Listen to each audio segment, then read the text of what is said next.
Hello बच्चों, good afternoon, good morning. कैसे हैं आप सब लोग। एक बार फिर आपका वेलकम करता हूं धाकड़ फिजिक्स पावर कोचिंग में। आपका physics mentor engineer Anjani Yadav. तो बच्चों, आज हम लोग काफ़ी टाइम बाद मिल रहे हैं और अभी ऑनलाइन पे क्लासेस आपकी चल ही रही हैं। सो नाउ बच्चों, आज मैं आप लोगों को एक चैप्टर स्टार्ट करने जा रहा हूँ, that is simple harmonic motion, जिसको हम एसएचएम बोलते हैं। लास्ट चैप्टर है एसएचएम एंड वेव, उस चैप्टर का हम एक सेगमेंट पढ़ रहे हैं, सिंपल हार्मोनिक मोशन। तो ज़्यादा टाइम वेस्ट करने की बजाय हम लोग स्टार्ट करते हैं। Simple harmonic motion SHM chapter का नाम है। अभी इसके बाद में आएंगे। सबसे पहले इसमें जो टर्म हमने पढ़ना है बच्चों, what is that term, this is called periodic motion. ये क्या चीज है, सबसे पहले ये बात को समझेंगे। पीरियोडिक मोशन, देखो बच्चों, क्या होता है कि अगर कोई भी हमारे पास पार्टिकल अपने मोशन को रिपीट करे in the regular interval of time, motion को रिपीट करे, उसी से बात बन जाएगी। लेकिन जैसे हम थोड़ा डिटेल में बोले तो कोई भी अपने पाथ को बार बार सेम इंटरवल ऑफ टाइम पे अगर रिपीट करता है तो उसको हम क्या बोल सकते हैं, पीरियोडिक मोशन। सेम टाइम पे रिपीट करना। जैसे कोई भी पार्टिकल अगर हमारा इस सर्कुलर पाथ पे जा रहा है तो ये सेम इंटरवल ऑफ टाइम में सर्कल को कंप्लीट करना चाहिए, तो उसके मोशन को हम पीरियोडिक बोल सकते हैं। लगातार, जैसे मान लो अगर 1 मिनट में कंप्लीट करता है तो 1 मिनट में होना चाहिए, ठीक है। लेकिन एक बात और यहाँ पर ध्यान रखने वाली बात है, जैसे अर्थ है, अर्थ के मोशन को हम पीरियोडिक मोशन बोल सकते हैं। मून अर्थ के अराउंड चक्कर लगा रहा है, वो भी हम पीरियोडिक मोशन बोल सकते हैं। कोई भी चीज टू एंड फ्रो मोशन कर रहा है, this is also periodic motion. लेकिन इसमें एक बात ध्यान रखने की बात है, ये है कि जैसे मान लो पहले 1 मिनट में पूरा चक्कर लगाता है, मान लो ये आधा मिनट में, और हाफ राउंड आधा मिनट में। अब ऐसा हो गया कि अगली बार उसने क्या किया कि ये जो है 20 सेकेंड्स में लगा दिया, और बाकी ये थोड़ा स्पीड कम हो गई। टाइम तो 1 मिनट ही लगा, हाफ ही वही रहा, लेकिन अभी पीरियोडिक मोशन नहीं होगा। पीरियोडिक मोशन के लिए जरूरी है कि जिस पार्टिकल का जिस जिस पॉइंट पे जो वेलोसिटी थी वो भी हमेशा क्या रहनी चाहिए, सेम रहनी चाहिए। ऐसा नहीं कि इस बार यहाँ पे बैठ गया, 30 मिनट तक रेस्ट पे रह गया, फिर 30 मिनट में चेक करवा दिया, तो वो पीरियोडिक नहीं होगा। कहने के लिए तो है कि पाथ भी सेम है और आपका टाइम भी सेम लग रहा है, but it is not a periodic motion. उसके लिए जरूरी है उस अपने मोशन को रिपीट करना। सही डिफिनेशन पीरियोडिक का ये रहा कि when particle repeats it's motion, its velocity, that is called. तो जैसे अब यहाँ पर जो भी वेलोसिटी इसकी ए पॉइंट पर है, जब भी वो ए पे आएगा सेम वेलोसिटी, यहाँ पर मान लो उसकी वेलोसिटी है अगर बी डैश, तो इस जगह पर हमेशा बी डैश होनी चाहिए। जब भी अगर मान लो यहाँ पे बी डबल डैश है, तो इस जगह पे आपकी वेलोसिटी क्या रहनी चाहिए, सेम। मोशन को रिपीट करने का मतलब है with the same velocity, with the same path and same time interval, तब हम बोलेंगे उसको कैसा, पीरियोडिक मोशन। ठीक है, तो पीरियोडिक मोशन समझ में आ गया। ये कैसा भी हो सकता है, सर्कुलर है, मान लो कोई अपने पाथ को ऐसे रिपीट कर रहा है, this is also periodic motion.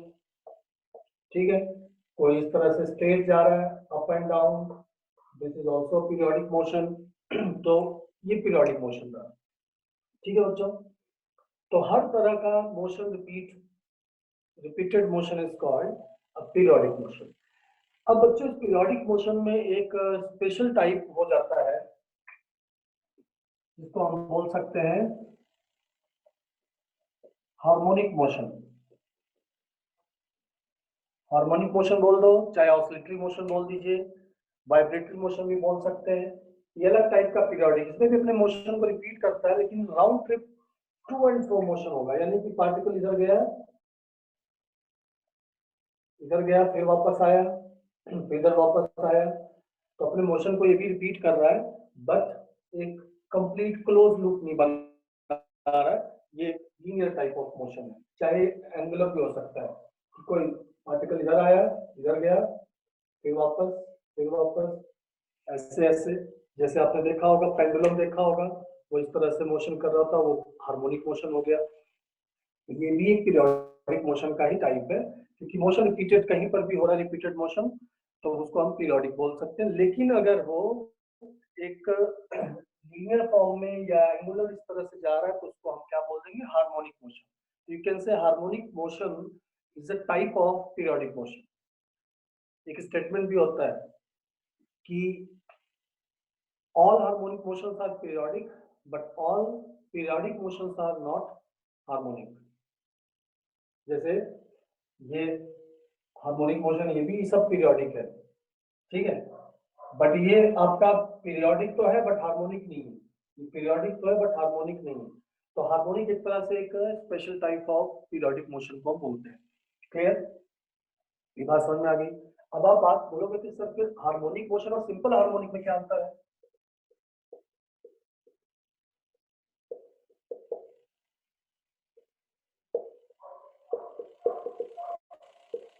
Actually जब पार्टिकल क्या होता है कि जब आप कोई भी हार्मोनिक मोशन आप करवा रहे हो, तो कोई पीरियोडिक मोशन है अंडर कोई एक्सटर्नल फोर्स अगर इस तरह का नहीं है, तो क्या होता है कि वो अपने आप थोड़े टाइम में ना उसका एनर्जी लॉस होके वो रुक जाएगा। तो अगर हम उसका क्योंकि पाथ लेंथ बहुत बड़ा है, तो after losing its energy it will loss it's motion, और फाइनली ये रेस्ट पे भी आ सकता है। तो उस एनर्जी लॉस को मिनिमाइज करने के लिए अगर हम उसके पाथ लेंथ को छोटा कर दें, ये पार्टिकल यहाँ से यहाँ जा रहा है, पाथ लेंथ इज बिगर, तो धीरे धीरे धीरे धीरे ये कम होते होते होते होते रुक जाएगा। लेकिन अगर पाथ लेंथ बहुत छोटा कर दें, जैसे कि इस तरह से यहीं पर वाइब्रेट कर रहा है, तो जरा देर तक ऑसिलेट कर पाएगा with the same amplitude, same energy. Energy loss मतलब होगा तो वहां पर भी, लेकिन थोड़ा टाइम लगेगा। तो इसलिए जब अगर हम उसका पाथ लेंथ स्मॉल कर देते हैं, very very small, to minimize energy loss, तो इसको हम क्या बोल देते हैं? Simple harmonic motion. ठीक है, जैसे लेंथ ऑफ ऑसिलेशन यहाँ पे मान लो अगर 1 मीटर का है या 10 सेंटीमीटर का है, और इसी को अगर मैं इतना छोटा बना दूं, पार्टिकल ऐसे ऐसे ऑसिलेट कर रहा है यहीं पर, तो ये पाथ लेंथ मान लो 1 मिलीमीटर का है, तो इसको हम बोल सकते हैं कि it's a simple harmonic motion. तो मेनली हमने डिटेल में जाना सिंपल हार्मोनिक मोशन। ठीक है बच्चों,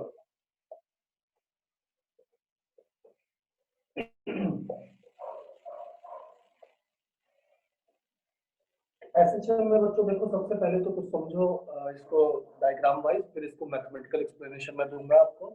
जैसे यहाँ पर मैं लेके चल रहा हूँ, we have got one particle,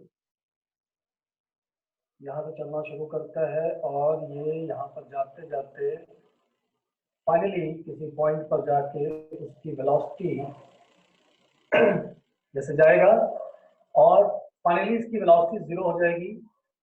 यहाँ से कोई एक अट्रैक्टिव फोर्स लग रहा था, और दिस इज, यहाँ पर जो पार्टिकल की वेलोसिटी होगी वो होगी मैक्सिमम बी नॉट। इसको मैक्सिमम वेलोसिटी बोल सकते हो, पीक वैल्यू ऑफ वेलोसिटी बोल सकते हो, एम्पलीट्यूड वैल्यू ऑफ वेलोसिटी बोल सकते हो। कोई फोर्स लग रहा होता, फिर ये यहाँ से वेलोसिटी 0 था, पार्टिकल वापस आना शुरू करेगा, फिर से वहां पे पहुंचेगा, again it has maximum velocity, और ये इधर की तरफ चला जाएगा।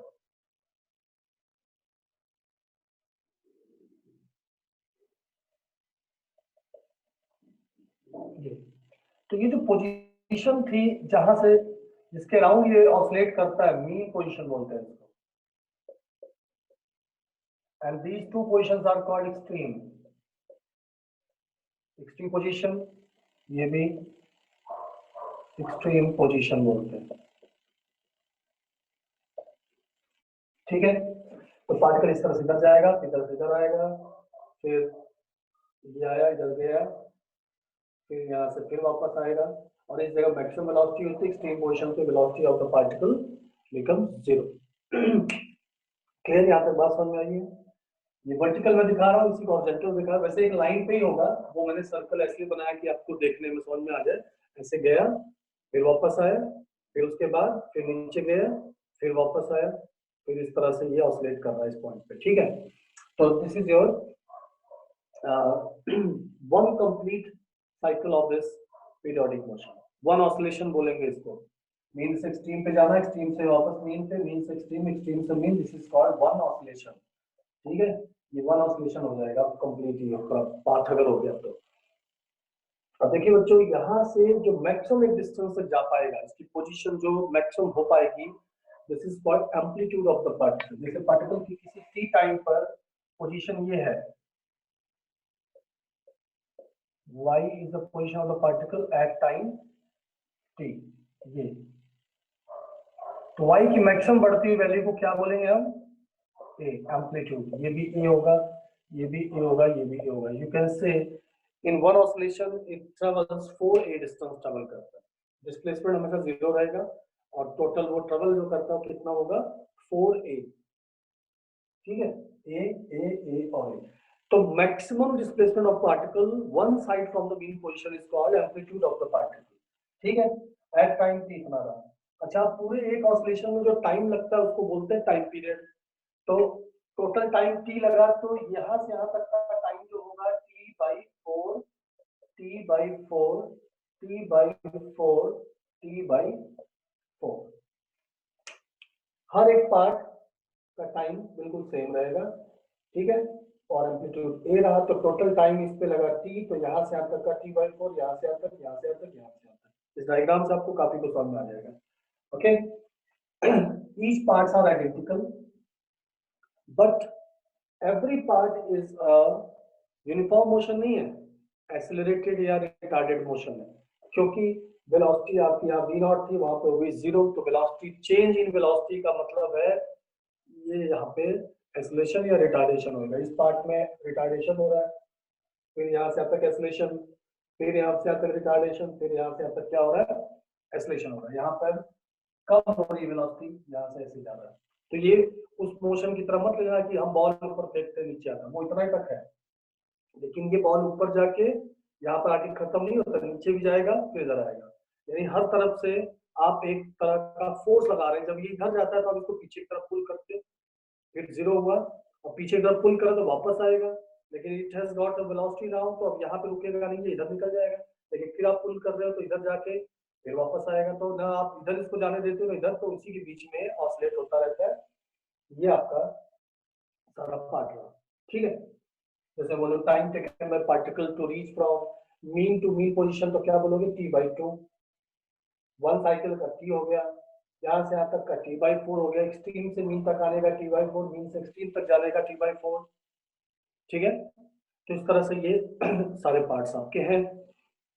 अब हमें बीच में निकालना हो किसी पर्टिकुलर टाइम पे ये y और t का रिलेशन अगर हमें फाइंड आउट करना हो तो हम क्या करेंगे, कैसे हम इस चीज को इक्वेशन कैसे इसका निकालते हैं वो देखें हम लोग। Circular representation of this SHM. ठीक है,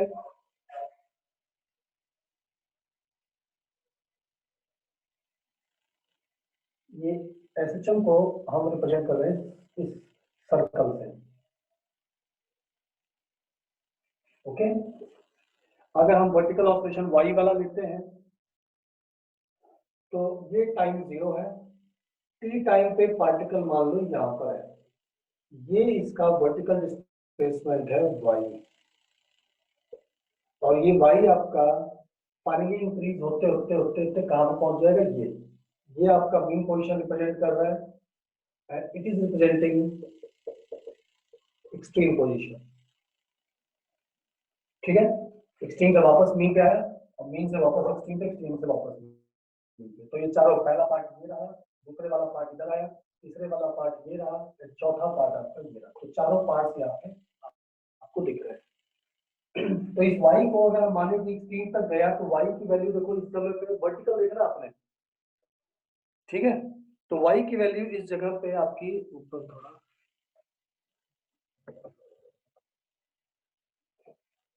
कट रहा होगा, वहां पे एक्सट्रीम यहाँ पे लिखा हुआ है।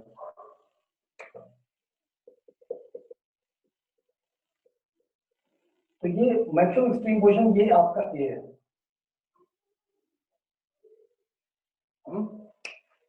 ऐसे फिर बढ़ा, फिर बढ़ा, फिर बढ़ा, या 0 था भाई, ऐसी इस तरह से बढ़ रहा है। वर्टिकल देखना है आपने। तो वर्टिकल जो भी आपका एक्सटेंड हो रहा है इसको हम एक्सट्रीम लेवल पे बोल सकते हैं।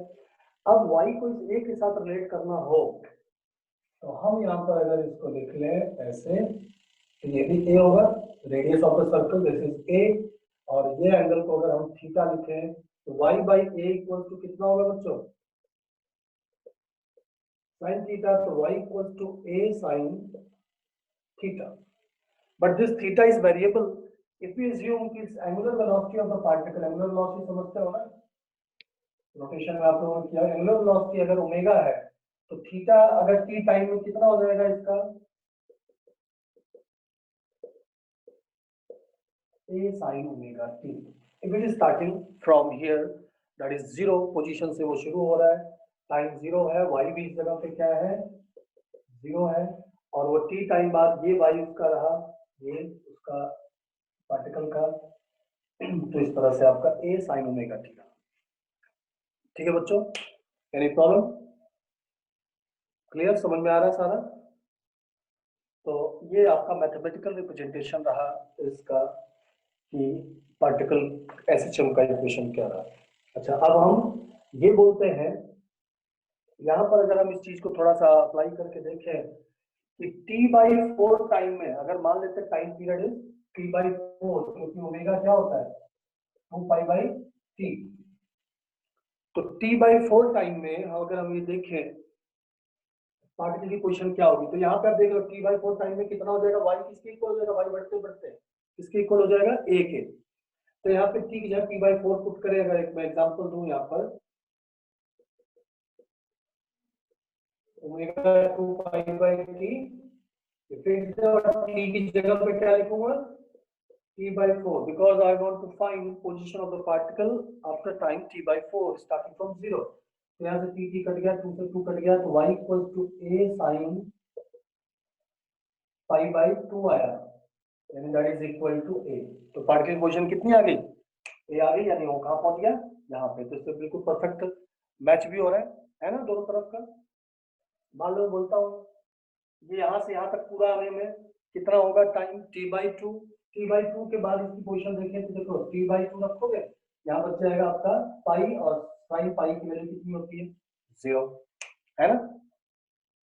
तो ये रहा, मान लो पूछता हूँ इसी में,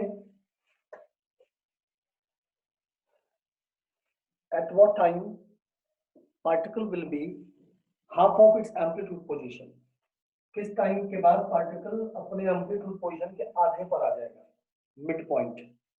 तो y कितना हो जाएगा, a/2,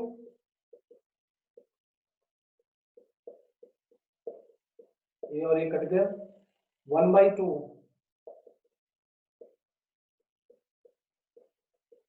अब मैं बोलूं 1/2 साइन किस एंगल की वैल्यू होती है, साइन 30 π/6, अब आ गया π/6 equals to t/,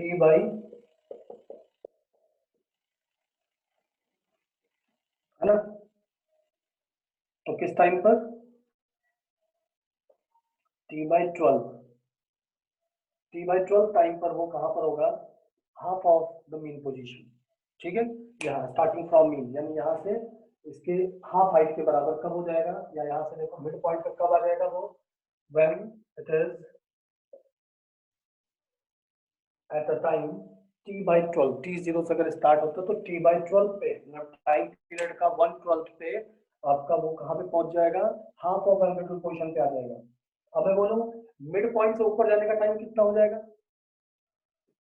mid point से और एक्सट्रीम तक जाने का, तो टोटल टाइम t/4 था, और t/12 माइनस कर दो,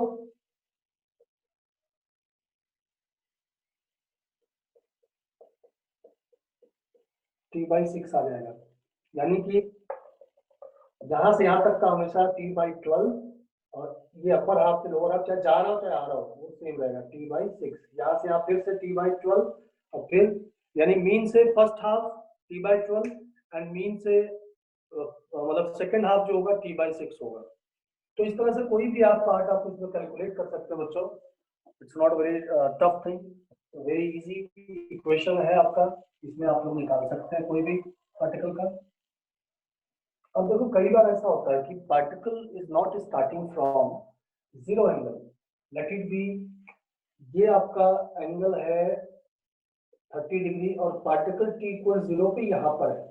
अब इसके बाद अगर मुझे इसके मोशन को डिसाइड करना है, यानी इसके बाद अगर वो शुरू हो रहा है कहीं पे जा रहा है, तो इसको हम बोल देते हैं initial phase of the particle, it is not starting from zero, initial phase बोलते हैं बच्चों, है।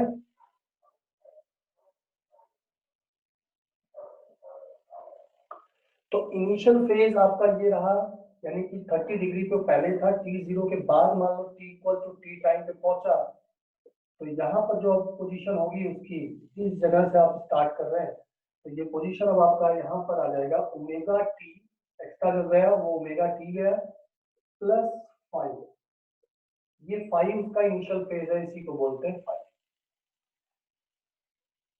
दैट मीन्स वी कैन से कि अब ये इनिशियली जीरो से नहीं स्टार्ट हो रहा है, किसी बीच की किसी पोजीशन से शुरू हो रहा है, मतलब यहाँ पर देखो तो यहाँ से नहीं शुरू, यहाँ कहीं से इन बिटवीन कोई प्लेस से वो स्टार्ट हो सकता है। अब जैसे फॉर दिस केस 30 डिग्री इसको लिख सकता हूँ a sin omega t plus 5, 5 is 5/6, क्योंकि यहाँ पर इनिशियल एंगल कितना दिया हुआ है, 30 डिग्री दिया हुआ है। ठीक है बच्चों, तो ये आपका पोजीशन ऑफ द पार्टिकल हमने यहाँ पर बताया, इस सर्कुलर मोशन से हम रिप्रेजेंट कर सकते हैं। अब ये आगे जाता रहेगा, मान लो इसको आगे में पहुंच गया रिटर्निंग मोशन, तो टोटल यहाँ से यहाँ तक का आप करेंगे, वो इक्वेशन आ सकता है साइन के टर्म्स में, यहाँ से आगे आप स्टार्ट कर सकते हैं, तो वो आप किसी भी लेवल पे आप उसको आगे कर सकते हैं। यही अगर हॉरिजॉन्टल मोशन होता है, एक्स होता है, तो x बाई ए, अब यहाँ पर कॉस वाला इक्वेशन अगर इस तरह ऑसिलेट करता है इस डायग्राम में, तो वो कॉस वाला बन जाता है। वर्टिकल ऑसिलेशन है इसलिए क्या लिया आया, साइन आया। ठीक है,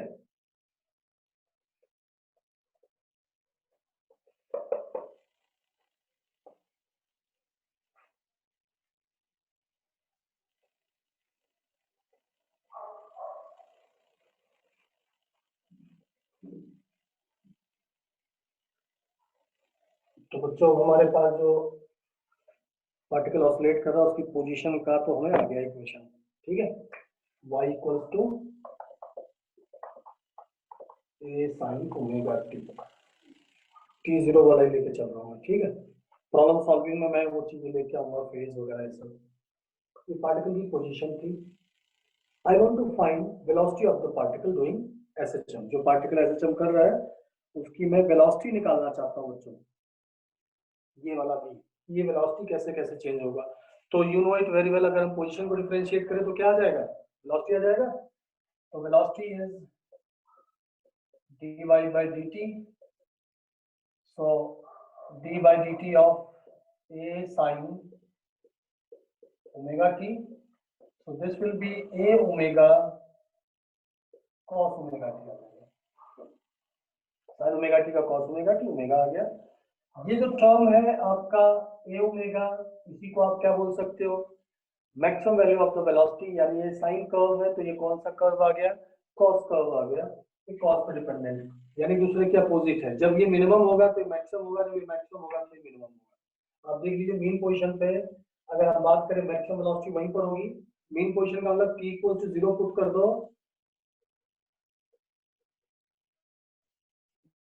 तो cos 0, और यही आपका क्या बना, that is v0, that is called peak value या amplitude of velocity.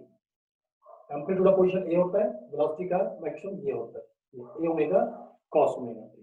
Clear to you, very simple relation. t equal to 0 पे हम बात कर रहे हैं, तो वेलोसिटी मैक्सिमम होती है यहाँ पर, और यहाँ की बात करें t बाई 4 पुट करो तो 0 आ जाएगा। देखो t equal to t by 4 extreme position पे देखते हैं, तो v equal to a omega cos omega, ये फिक्स होता है 2 pi by 3, time period is fixed, यही थी आपका वेरिएबल है कि किस टाइम पर आपको क्या निकालना है। तो इसकी जगह t बाई 4 में पुट कर रहा हूँ तो क्या आ जाएगा बच्चों, t कट गया तो पाई बाई 2 आ गया, यू नो इट cos 90 0 होता है। आपकी वेलोसिटी यहाँ पर क्या हो गई, 0 हो गई एक्सट्रीम पोजीशन। तो किसी भी पॉइंट पे आपको टाइम डिपेंडेंट वेलोसिटी चाहिए, you can use this equation, और ये रहा आपके पास। ठीक, साइन कर्व आपका ऐसा होता है, देखना ये t हो गया, ये t बाई 2 हो गया, ये 0 हो गया, ये देखो आपका t बाई 4, इस पे आपका पोजीशन है, ये मैक्सिमम, इसी को a बोलते हैं, देख रहे हैं आप लोग इस तरह से। और इसका जो आएगा कॉस कर्व वो उल्टा जाएगा,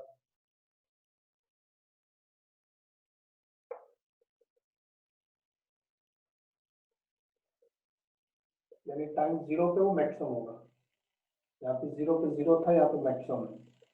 ठीक है, t बाई 4 पे 0 हो जाएगा, फिर ये मैक्सिमम होगा, फिर ये टी है, तो जहाँ पे टी पे 0 था, यहाँ पे टी पे क्या होगा, मैक्सिमम होगा आफ्टर 1 साइकिल। तो साइन कर्व ये होता है, कॉस कर्व ये होता है। ठीक है, ये आपका t/2 रहा।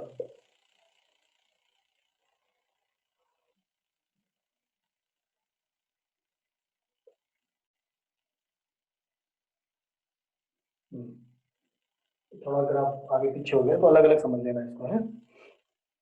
अच्छा, अब देखिए बच्चों, I want to find what is the relation between velocity और पोजीशन के टर्म्स में अगर हम निकालना चाहें। अभी किस टर्म में आया, टाइम के रिस्पेक्ट में इक्वेशन आ गई है, और मैं चाहता हूं कि ये दोनों का रिलेशन आ जाए। तो v equals to a omega cos का क्या लिख सकता हूँ, 1 minus sine square omega T.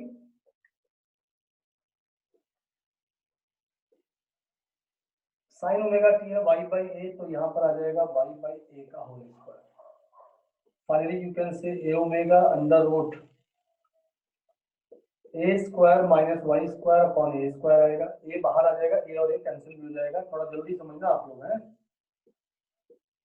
अब आप लोग बड़े बच्चे हो गए, छोटे बच्चे नहीं रहेंगे। ये रहा वेलोसिटी और पोजीशन का इंटररिलेशन।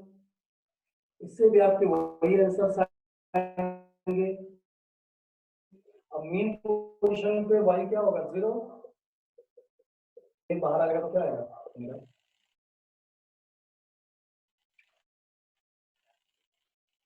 Extreme position. तो y की value a square minus a square क्या हो जाएगा, 0 हो जाएगा। तो वेलोसिटी विल बिकम 0। तो मीन पोजीशन और एक्सट्रीम पोजीशन के दोनों जगहों पर हमने वेलोसिटी निकाली। किसी भी जगह पे आपको velocity at the half of amplitude position, what will be velocity. ये टाइम डिपेंडेंट रिलेशन है, यानी टाइम के साथ आपको वेलोसिटी चाहिए गिवन टाइम इंटरवल पे, तो आप ये यूज करेंगे। पोजीशन के रिस्पेक्ट में चाहिए तो इंटर रिलेशन ही हो गया बच्चों। ये रिलेशन भी काफी काम आएगा। तो जैसे y इक्वल टू a/2 पे पोजीशन वेलोसिटी क्या होगी, y जहाँ पे a/2 a स्क्वायर बाई 4 आ गया, तो क्या होगा 3a स्क्वायर बाई 4 ये आ जाएगा ओमेगा a रूट 3/2, क्योंकि ये 3a स्क्वायर बाई 4, तो 4 का 2 बाहर आ जाएगा, रूट 3 आ जाएगा, a बाहर आ जाएगा, तो ओमेगा रूट 3/2। पीक वैल्यू का कितना होगा, पीक वैल्यू का रूट 3/2 टाइम्स हो गया। ठीक है, क्लियर। तो वेलोसिटी मैं लिख देता हूँ, थोड़ा काम भी आएगा इसका में, omega under root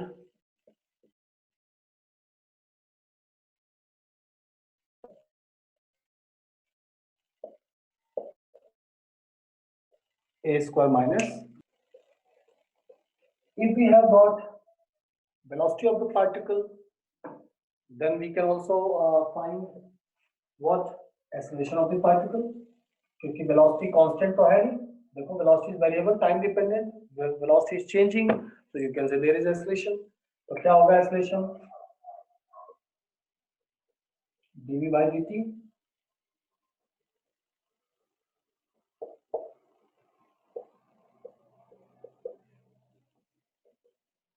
minus a omega square,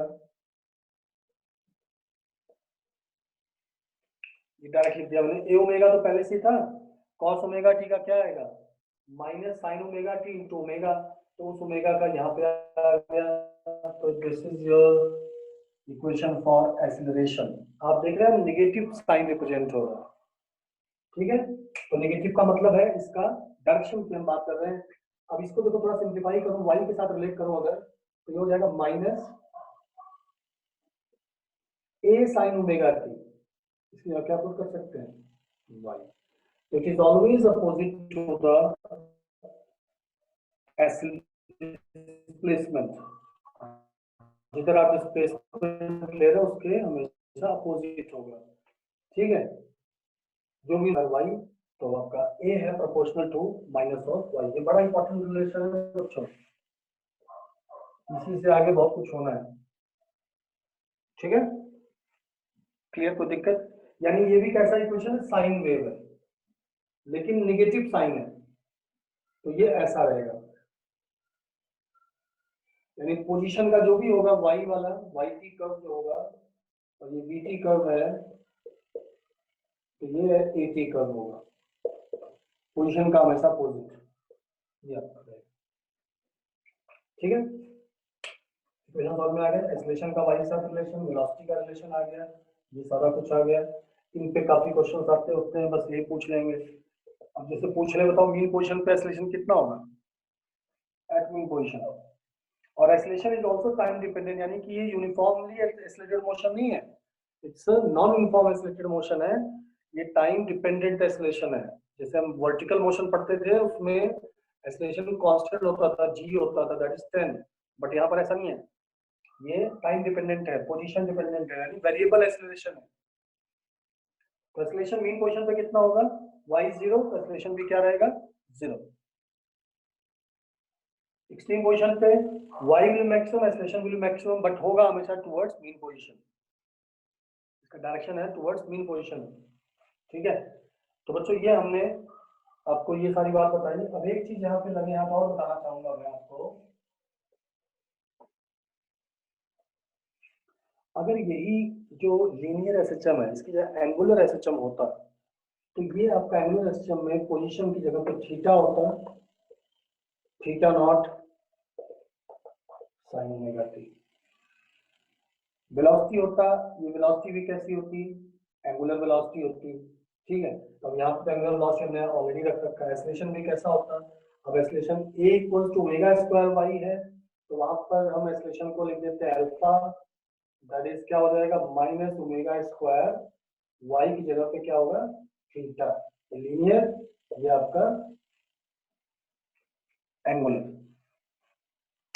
ठीक है, और इस एक्सेलरेशन से we can say there is a force acting, that is called restoring force, वो F equal to M A अगर हम रखते हैं तो F इक्वल हो जाएगा minus M omega square Y, this is your restoring force with particle for oscillation. यहाँ ये torque,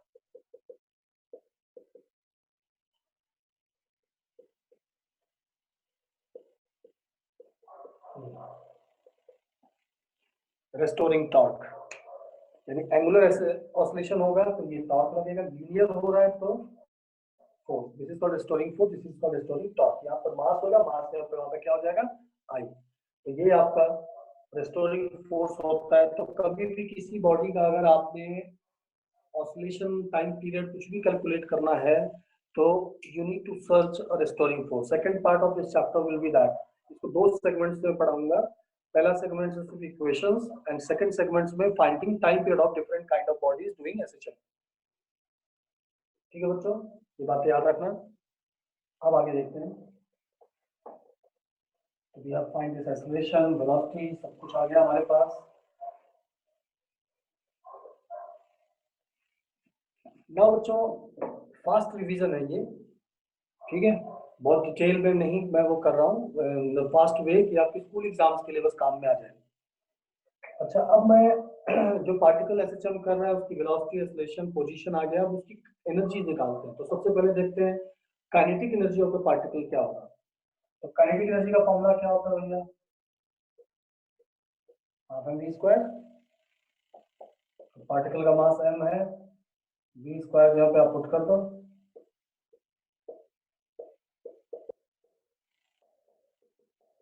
half m a square omega square cos square omega t, ये रिलेशन है आपका। ठीक है, काइनेटिक एनर्जी का फॉर्मूला है, इसको लीनियर फॉर्म में भी आप चेंज कर सकते हैं। तो कॉस स्क्वायर ओमेगा टी को लीनियर फॉर्म में चेंज करेंगे तो क्या हो जाएगा,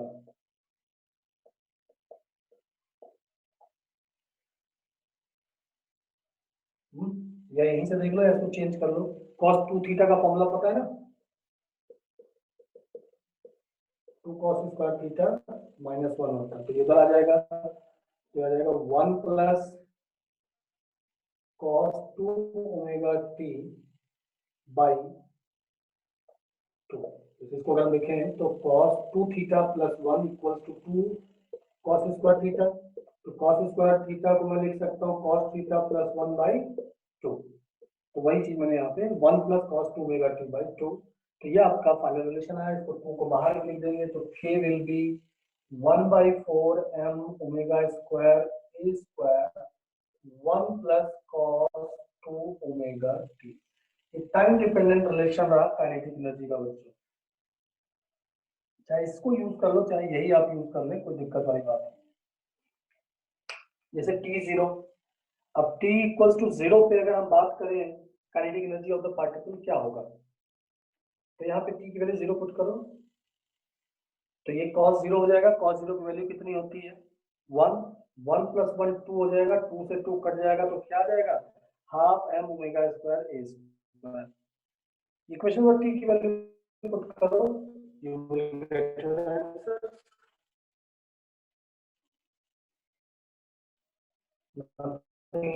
बिग डील, ठीक है, यहीं पे पुट कर लो whether you use this equation or you can use this equation, is no problem, ठीक है। अच्छा अब हम आते हैं आपकी काइनेटिक एनर्जी का दूसरा रिलेशन मैं बताने जा रहा हूँ। एक तो रिलेशन जो हो गया, दूसरा ये वाला अगर हम इक्वेशन पुट कर लें v स्क्वायर जो कि ये वाला रिलेशन,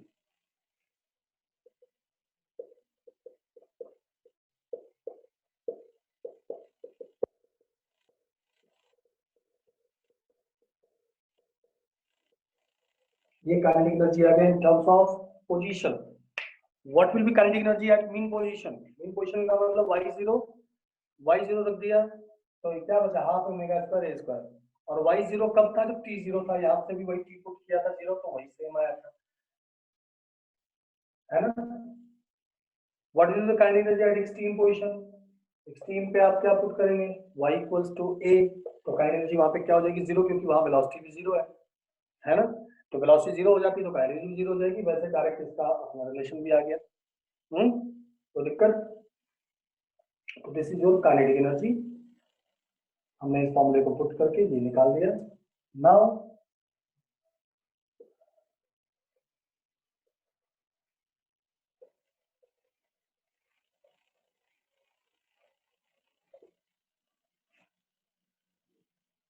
तो अब मैं आपको बताने जा रहा हूँ पोटेंशियल एनर्जी। काइनेटिक एनर्जी के बारे में कहीं लिखना चाहता हूँ।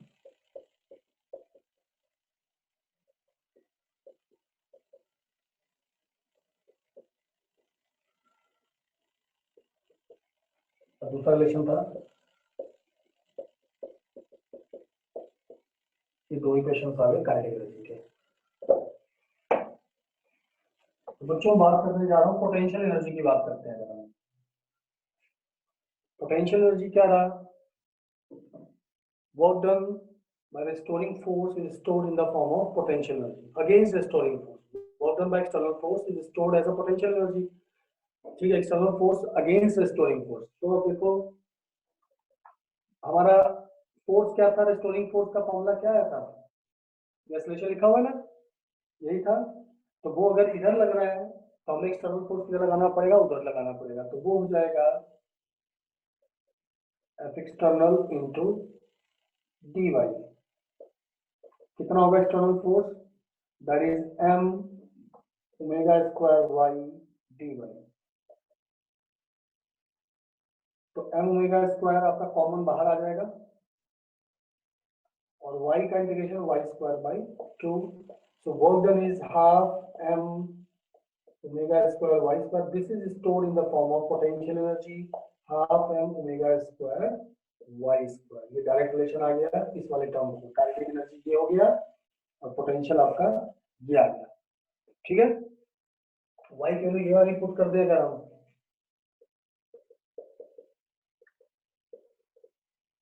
y का था a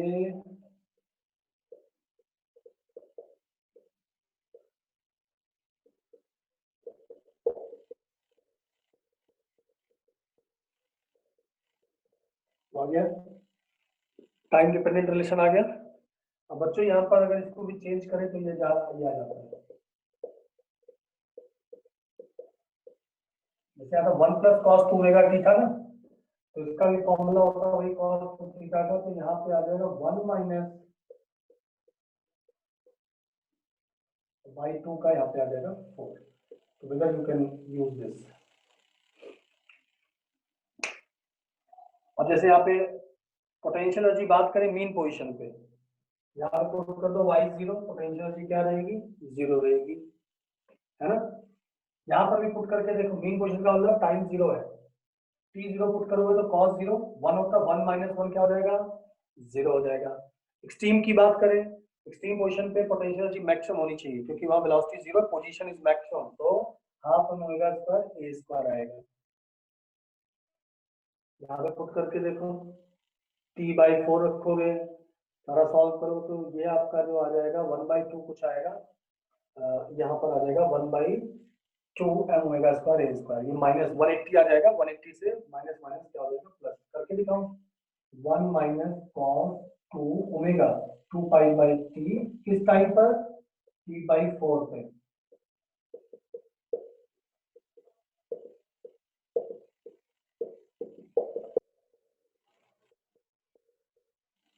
t कट गया 4 से 4 के cos पाई आया, 1 माइनस cos पाई, cos पाई की वैल्यू कितनी होती है बच्चों, -1 -1 क्या हो जाएगा 2, तो कट गया तो क्या आ गया।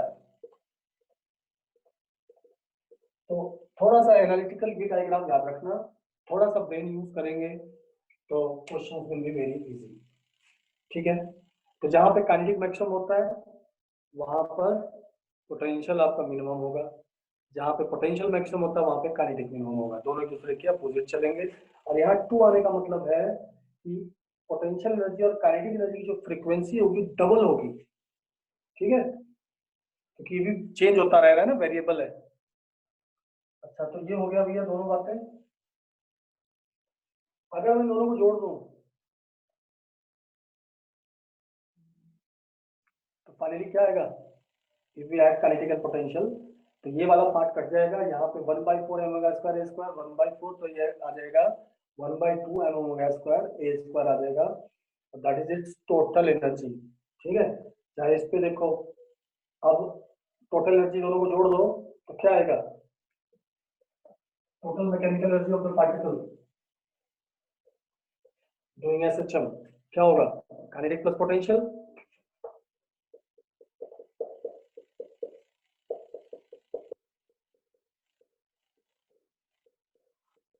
काइनेटिक लिख दिया प्लस पोटेंशियल,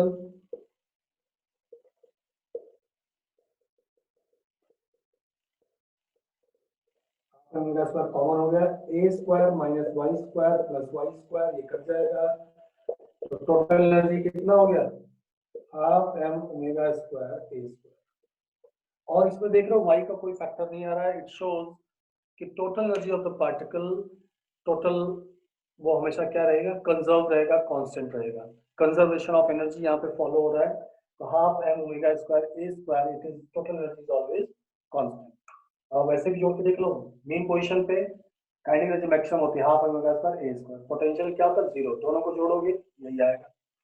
एक्सट्रीम पे देख लो, काइनेटिक एनर्जी 0 होती है, पोटेंशियल आपका होता है half omega square a square, तो हमेशा जोड़ोगे किसी पोजीशन पे, तो these two will be always sum of the kinetic potential, ये आपका क्या रहेगा, हमेशा 0 रहेगा, मतलब सॉरी कांस्टेंट रहेगा, ठीक है बच्चों, एनी प्रॉब्लम।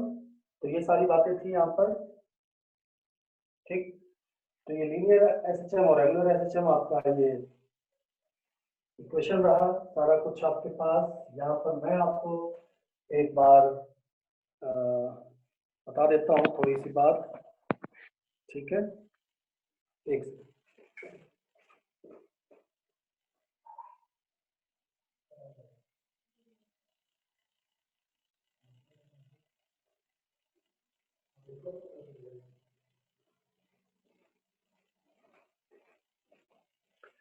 तो नाउ बच्चों, अब देखिए मैंने आज क्या क्या डिस्कस किया। Position of a particle during SHM with zero phase, velocity मैंने निकाला a omega cos omega t, और वेलोसिटी का ए के साथ रिलेशन जो है वो है omega under root a square minus y square, ये हमने रिलेशन बताया। एक्सलेशन आ गया minus a omega square sine omega t, ये भी साइन कर्व है, ये भी साइन है, लेकिन माइनस साइन, ये पॉजिटिव साइन था, और ए को लिख सकते हैं माइनस ओमेगा स्क्वायर वाई। इसी से हमारा रेस्टोरिंग फोर्स आया minus M omega square y. ये हमने बात बताई आपको। कोई दिक्कत? इसके बाद मैंने आपको बताया kinetic energy half m omega square a square minus Y square, जो मेनली आपको याद रखना है। पोटेंशियल एनर्जी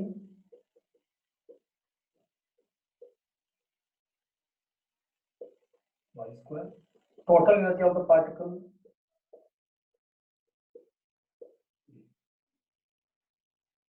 इतनी बातें हमने डिस्कस करी आज इस क्लास में, और ये मेन मुद्दे थे हमारे पास।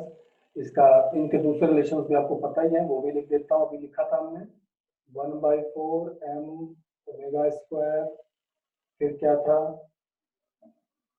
1 माइनस ए स्क्वायर 1 माइनस, वो जो रिलेशन अभी हमने किया था। तो चलो छोड़ो, तो मेन हमारे पास ये वेलोसिटी हो गया, एक्सेलरेशन हो गया, एक्सेलरेशन का ये रिलेशन आ गया, और इतनी बातें हमने देखी। Potential is related to the position, kinetic energy related to the velocity. जैसे जैसे इसके चेंजेस होंगे वैसे वैसे इसके चेंजेस होंगे, जैसे जैसे इसके चेंजेस होंगे वैसे वैसे इसके चेंजेस होंगे। ठीक है। वेलोसिटी की मैक्सिमम वैल्यू क्या होती है? Peak value of velocity a omega, peak value of acceleration, peak value of position a, peak value of velocity a omega, और ये है ए ओमेगा स्क्वायर, ए की maximum value, peak value, sine नहीं लिखा उससे हुए। काइनेटिक एनर्जी की maximum value, potential energy की पीक वैल्यू सेम, इनकी मैक्सिमम वैल्यूज है, और टोटल एनर्जी तो ऑलवेज रिमेन्स कांस्टेंट। ठीक है बच्चों, तो आई होप आपको समझ में आया होगा। थोड़ा फास्ट रिवीजन था, थोड़ा बुक्स की हेल्प लेंगे तो डेफिनेटली आप लोग इन चैप्टर को बहुत इजीली समझ पाएंगे। तो first segment of SHM we have finished. Now second segment we will start in the next video, next class में हम देखते हैं। तो ठीक है बच्चों, आज का कार्यक्रम यही समाप्त होता है। बने रहिए आपके अपने फिजिक्स मेंटर अंजनी यादव के साथ विद धाकड़ फिजिक्स। ठीक है बच्चे, bye bye, have a nice time.